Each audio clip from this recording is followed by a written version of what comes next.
Madam Speaker, I rise this morning just to try to shed a little light on the defense bill that we may or may not be considering this year in the next week or so. There's a rumor going around that the defense bill might even be brought to the floor without going through a full Appropriations Committee markup. That's troubling in itself, but what is more troubling is that there are some 1,200 earmarks in this defense appropriation bill that very few members of this body have actually even seen. That list has been passed around to Appropriations Committee members. A few members of the press have seen it. Our office managed to get a copy of the report, but virtually nobody else has seen it. That's 1,200 earmarks. And for all the talk about transparency and a new process and where these earmarks would be vetted, we see very little of that here. I've been troubled for a long time at the number of earmarks that go through this body. A lot of people have been troubled. The whole country is troubled by the number of earmarks that go through this body without really even being seen, or without anybody knowing what they're about. And it's not just the money that is spent. We all know that earmarks leverage higher spending everywhere else, because once you get an earmark in an appropriation bill, then you're really obligated, almost obligated, to vote for that entire bill, no matter how bloated that bill becomes. And so you see higher spending everywhere else. And also earmarks are put in unrelated bills in order to garner votes for other bills. But let me just talk about the defense bill here for just a minute. Members of Congress, those who defend the secretive earmarks, often say that members of Congress know their districts far better than these faceless bureaucrats in the administration, and that somehow having members of Congress sneak a secretive earmark into a conference report is somehow better than having the administration decide where that money is spent. Now, I'm not here to defend bureaucrats or to defend the spending of money, but I can tell you it's not a good process when members of Congress can put an item in a bill and have so little scrutiny.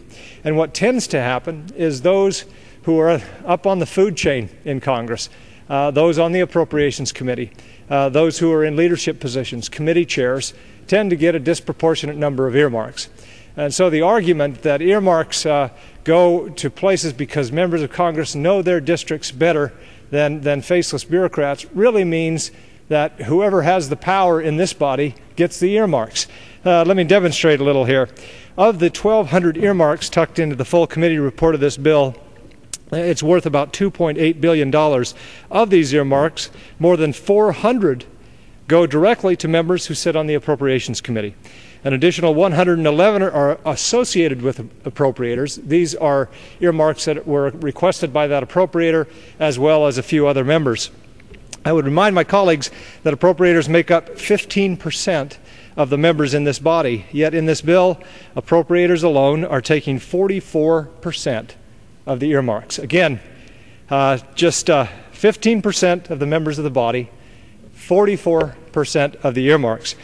And when you translate that into actual dollar amounts, appropriators are taking 1.6 billion taxpayer dollars back to their districts. This represents 48% of the total dollars earmarked in this massive appropriations bill. So what we have here, Madam Speaker, is a spoils system. It's not any high-minded, I know my district better than some faceless bureaucrat. It's if I'm an appropriator or if I am in a leadership position, I'm in a good position to get these earmarks. Let me just run through a couple of the earmarks in the bill. This is a defense bill. The purpose of this appropriation bill is to fund our troops and to fund our defense. Yet we have, for example, something called the Presidio Heritage Center in California. Maybe a worthy project, maybe something the local governments or local people want to fund, but why in the world the Congress is funding it in a defense bill, I just don't know.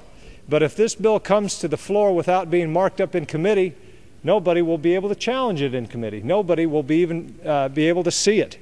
If it comes to the bill under any other auspices than an open rule, then no members of this body, the body as a whole, will even be able to question it. There's also something called a cold weather layering system. That's usually a highfalutin word for a coat that sometimes gloves are put in here under big names about hand warming systems or whatever else, and when it shouldn't be funded in the defense bill at all. Another one, their university strategic partnerships, renewable carbon fuel from algae. These may be good projects. They shouldn't be in the defense bill. Gentleman's time has expired. The chair now recognizes the gentleman.